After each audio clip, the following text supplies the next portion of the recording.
Ladies and gentlemen, this is a warning. Thank you. Located just southwest of downtown, the neighborhood of West Baltimore, Maryland has earned a reputation as one of the more violent neighborhoods in the city, which itself is currently ranked as the third most violent city in the nation. Once known as an industrial and commercial hub, it was referred to as the garment district for the department stores that lined its streets. It would also become known as one of the East Coast's Black Broadways, as it became a center place for African American entertainers and musicians along Pennsylvania Avenue. But into the late 20th century, deindustrialization and new shopping malls being built in the suburbs would sweep the neighborhood's income from under it. The city would be hit hard by the crack epidemic in the late 80s, and coupled with the area's high unemployment rates, West Baltimore would see a breakdown of community structures and earn a reputation as one of the most violent areas in Baltimore. Into the 90s, there was a dichotomy to West Baltimore. Violence plagued the streets, while residents fought to keep their cultural identity. So too was the life of West Baltimore resident Joseph Metheny, a man with two sides to him. Struggling with being a husband and father, along with an alcoholic and drug addiction, Joe's life would take a turn for the worse in the mid-90s and turn his path of self-destruction outward onto the city's most vulnerable populations. Amidst the gang wars, homeless encampments, and drug epidemic, West Baltimore was about to get a serial killer who would go down in infamy. For Joe just wasn't killing people. He was said to be cooking them and selling the meat from a barbecue stand. Goes on in San Francisco for the man known as the Zodiac Killer. There could be a serial killer in Chicago. The Oakland County child killer. Phantom Killer. Frankfurt slasher. 4 children have now been murdered. Has killed 5 and says he's going to kill again. 15 brutally murdered young women. The pattern is the same. One by one, The death count started rising. A man in a mask robbed, tied, and stabbed them. Strangled, stuffed in burlap bags. It is highly unlikely that these women were murdered by separate men. Where will the killer strike next? Police can't answer who or why. That's the question that we'll never know. I don't want to live the rest of my life wondering if this person's going to be caught. I believe that there's someone out there that has knowledge. And he's probably still at large. If you know Ruin Road, you know we value our privacy. In our personal life, it's not always easy to maintain. Whether we know it or not, sites will mine our data like full name, email, health records, and more, which they will sell to scammers, spammers, and anyone else who wants to snoop. That's why we started using Aura, the sponsor of today's video. Aura shows us which data brokers are selling our personal information and automatically submits opt-out requests on our behalf. This not only reduces the amount of spam you'll get, but protects against hackers who can use this information to gain access to our social media, bank accounts, and other sensitive information. Aura also provides a ton of other features bundled into one easy-to-use app at an affordable price. You get antivirus, VPN, password management, parental controls, identity theft insurance, and more without needing to bother with different apps. We all have one or more of these tools already, but not having Aura is like locking the front door and leaving the back door wide open. And if you're a regular viewer, you'll know how often that happens. Like 24-hour security, motion sensors, and guard dogs, Aura is always on, doing the hard work of keeping my info safe so I can focus on other tasks with peace of mind. Relaxing. Ruin Road values our privacy, and we also value yours. Go to aura.com/ruinroad to start a free 2-week trial, also linked below in the description.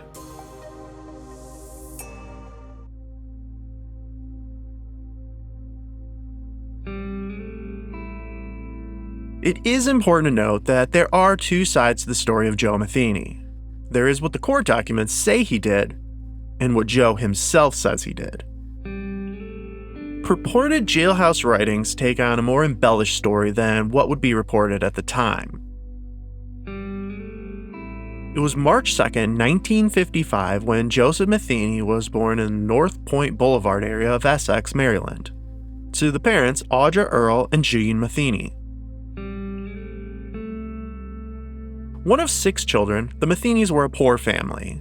His father was an alcoholic who would die in a car accident when Joe was just 6, leaving his mother to have to work multiple jobs and long hours to provide for the family, leaving the kids alone for lengthy periods. Joe would resent his childhood, saying his parents had sent the kids to live with other families for lengths of time like foster care, and would later lie that his mother was dead. His mother, meanwhile, would dispute his claims of the kids being sent to live elsewhere, saying she had worked hard to care for them all, making sure they never went hungry. She said that Joe was an above-average student, noted for always being polite.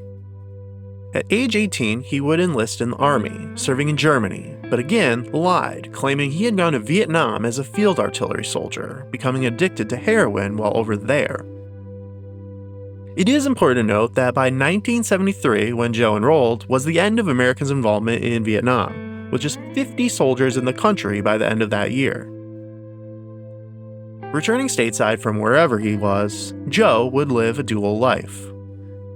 He was described as an intelligent, well-spoken, and well-mannered man who always had a job, typically as a forklift driver. But after work hours, Joe was a different person.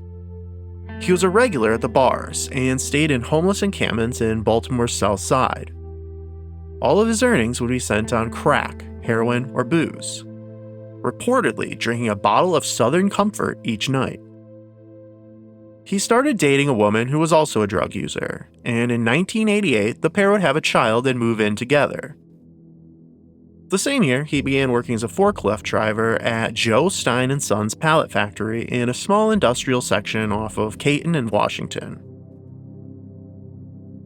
Coworkers remembered him as a practical joker, singing badly to the radio, and one time he hid a fish in someone's truck. But Joe's facade would come tumbling down when one day in the summer he would return home to find that his girlfriend had left and taken their son.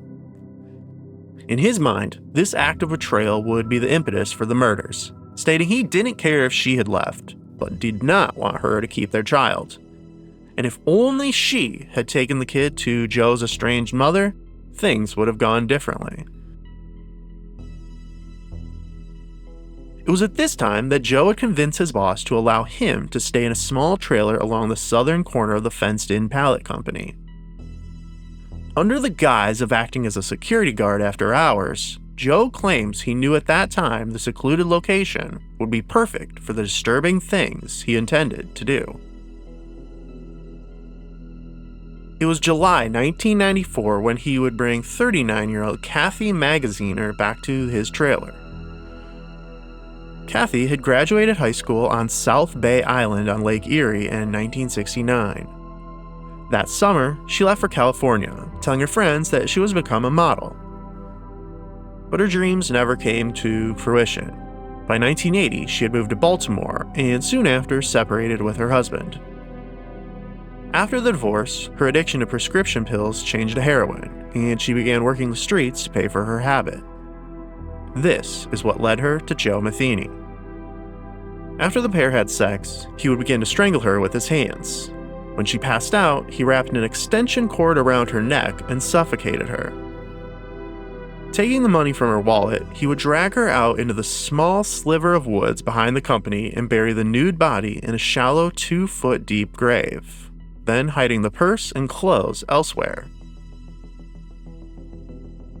6 months later, he would dig up the body to remove her skull, which he threw in a trash container after reportedly attempting to have sex with it. It was the summer of 1995 when Metheny would next strike. Crossing the Patapsco River from downtown to the Brooklyn Park neighborhood of Baltimore, the area below the Hancock Bridge is the Reed Bird Island Sanctuary. At that time, it was home to a massive homeless encampment known as Tent City. 3 decades later, the area is still a favorite spot for the city's unhoused, which authorities will periodically sweep out, having conducted a particularly massive effort shortly before 1995, when Joe would come to the woods in search for his ex-girlfriend. In his words, he had begun taking to the streets in an effort to find her, and Reed Bird Island was a place that he knew she had come to do drugs in the past. But this night, underneath the bridge, he only found 2 men, Randall Brewer and Randy Piker. After questioning the men about his ex's whereabouts, something enraged Joe, and in a fit, he would use an axe to murder them both. But in his later confession, he stated that he knew the two men had about $300 cash on them, and he went to the spot fully intending to rob them. Again, according to Joe, after the double murder, he would lure a sex worker down here, where he sexually assaulted and strangled her after questioning her about his ex's whereabouts as well. He wrote that he did the same thing with yet another sex worker, but this time, as he was hiding her body in the brush with the others, he would look up to see an African American man fishing off the shore nearby. Fearing that man had seen him, Joe decided to kill the possible witness with a steel pipe. He would weigh these 3 bodies down with rocks and dump them into the river before washing himself up and leaving. 2 weeks after this murder spree, on August 2nd, 1995, someone walking the area would follow a foul smell to a mattress. Underneath a bedsheet that had random debris piled on top of it were the rotting bodies of Randall Brewer and Piker. It was the very next morning, a few blocks to the south, that another unhoused man would be found dead. Around here, on South Hanover Street at 4 a.m., the body of Everett McDowell would be found lying face down in the northbound lane, dead of an axe attack. This time, police would arrest Larry Amos at the crime scene. The very same axe that had killed the 2 men under Hanover Bridge had killed McDowell. Larry would say he had stolen the axe from the Reed Bird Island tent city from an old sofa it was kept in. He was from a rival tent city that had been feuding with this one, and statements had recently been made that the entire encampment here should be massacred. But, for reasons unreleased, Joe Metheny would be arrested for the double murder, and spent 18 months behind bars until charges were finally dropped due to insufficient evidence. Back out on the streets in November 1996, Joe would return to the Joe Stein Pallet Company and live in the trailer again. While incarcerated, he had learned that his ex-girlfriend and her pimp had been arrested for selling drugs, and his child was now in foster care. On the weekends, Joe would operate an open-pit barbecue stand that was said to be just down the corner from his trailer, near the corner of Caton and James Streets, though others have said he would travel around to different events in the area to operate. Joe stated that he would have a special meat that he offered in his roast beef and pork sandwiches, which was really meat cut from the victims that he would store in Tupperware containers in his trailer. Again, while this is commonly reported as fact, there's absolutely no mention of this in court documents. He claimed whenever he was running low, he would go out and pick another woman up. It was November 11th, 1996, when 26-year-old Kimberly Spicer would storm out of her mother's home on Huron Street at West Baltimore's Lakeland neighborhood, less than a mile east of Joe's trailer. Kimberly and her mother, Kathy, had been arguing about Kim's drug addiction, as her brother had died from an overdose less than 2 weeks prior. Kim would head up to what at that time was Uncle Walt's Bar on Washington Boulevard, one of dozens up and down the busy street. But that night, Joe had also gone to Walt's for his southern comfort. And after chatting for a bit, the pair would hitch a ride for the mile back down to his trailer, intending to do drugs.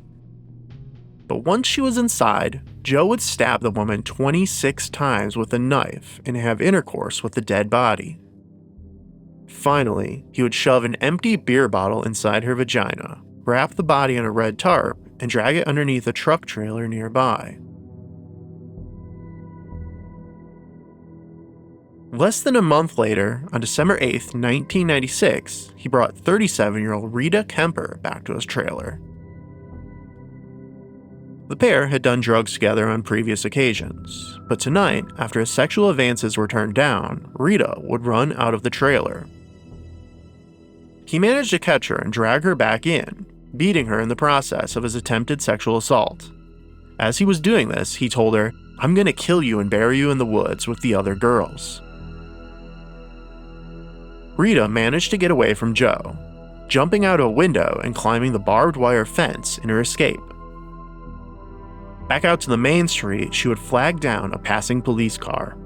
According to Metheny, police arrived that night and arrested him on the spot. But that is not true, because the discovery of a serial killer operating was one thing that the FBI agents surveilling the Joe Stein Pallet Company had not counted on. For over a year, Joe Stein and his business had been under investigation as the FBI built their case against him. But in mid-December, an employee would report to police that Joe Metheny had come to him and asked for help in disposing the body of Kim Spicer after he lifted the tarp to show the man the decomposing body. Police had no choice but to arrest Joe, and on December 15th, as they were leaving a company Christmas party at Martin's East event venue, police would arrest Joe Stein and Joe Metheny 3 blocks from the business at the 1700 block of Inverness. Stein would be booked as an accessory after the fact, as it was believed he helped clean up the bloody trailer and dispose of furniture. Nicknamed Reds, Joe Stein had a long rap sheet of his own, having done 10 years prison time for burglary. Upon his release, he would enlist his then 13-year-old son into his robberies, utilizing the boy's small stature to get into pharmacies for the pills that they would sell. Father and son would go in and out of jail for various robberies over the decades, until the late 80s, when he opened the Joe Stein and Son Pallet Company, which would repair and then sell broken wooden pallets. But business wasn't all above the board. Joe would sell stolen merchandise on the side, including truckloads from Solo Cup, GE, Sweetheart Cup, Knoxell Corporation, and Beverage Capital. He also still dealt in drugs and guns. In 1995, Joe Stein's son would turn him into the FBI, who would have him wear a wire and would use surveillance to watch the illegal deals. For over a year, the FBI built their case, until another worker and family member, Clinton Ashbrook, would report that he was the one who Joe Metheny had asked to help him hide the body of Kimberly Spicer. Joe had also frequently talked about murdering Brewer and Piker. Nicknamed Tiny, Metheny was said to be an enforcer for Joe Stein and was recorded stating that Stein would commit arson against his enemies. Knowing they could no longer wait to build a case in the grand theft ring, authorities rushed to arrest Metheny and Stein. Charges in the murder would be dropped against Stein, who received a 10-year sentence for arson. Joe Metheny, meanwhile, would open an entirely new case for authorities. While in custody, he would confess to his crimes, alleging he had killed 10 people and would not have stopped. According to Joe, his first murder was a man he killed in a bar fight back in 1976. Next, he murdered 2 sex workers, one in 1988 and one in 1989, dumping their bodies in the Patapsco River. Divers would search for those bodies, along with the other 3 Joe said he killed under the bridge. But when no remains were found, nor could the disappearances be linked to any known crimes, they were uncertain if he was lying, as his descriptions and victim counts would change. Shortly into the new year 1997, Metheny was brought back to the pallet company to find a 3rd body he said was buried there. But after 4 hours of searching, only some clothing items were found. A murder he would be indicted in, though, was that of 28-year-old Tony Ingracia. It was February 26, 1994, when the mother of one was found lying on the side of I-95's on-ramp from Caton Avenue, less than 3,000 feet north of the Stein Pallet Company.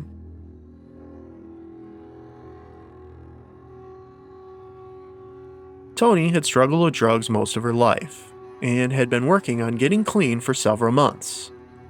But her family had not seen her since November the previous year, until she was found stabbed and strangled.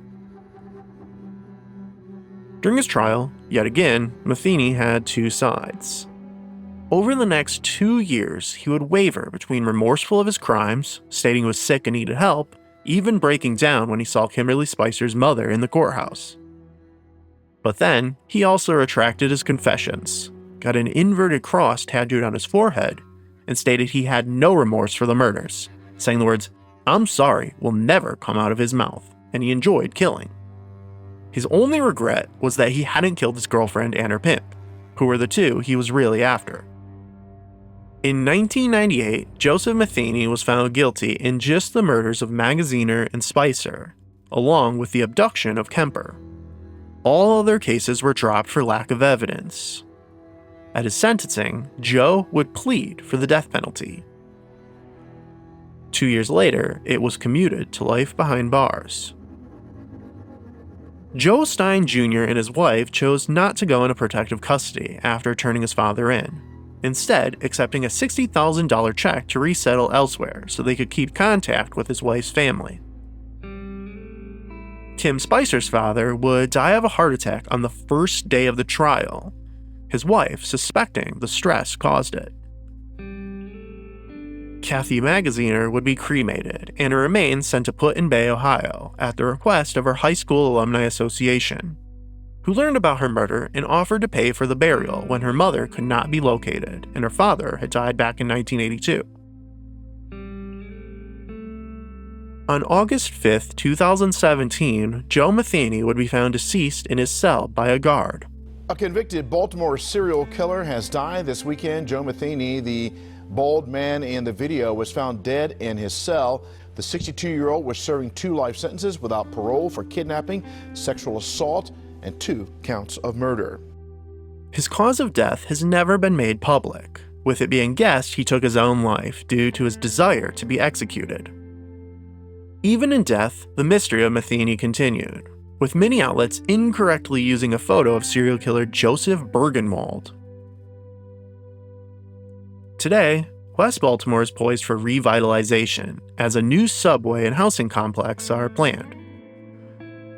As the residents look forward to their future, Joe Metheny will no doubt remain tied to one of the darkest periods in the area's history.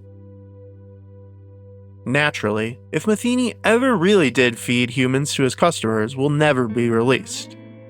And as the years go on, legend will no doubt sweep over the reality of the sad depths of despair a human being can sink to. Either literally or metaphorically, Joe treated his victims like slabs of meat. A stark reminder that even in the darkest corners of the city, the fight for humanity and dignity is one that must never be forgotten.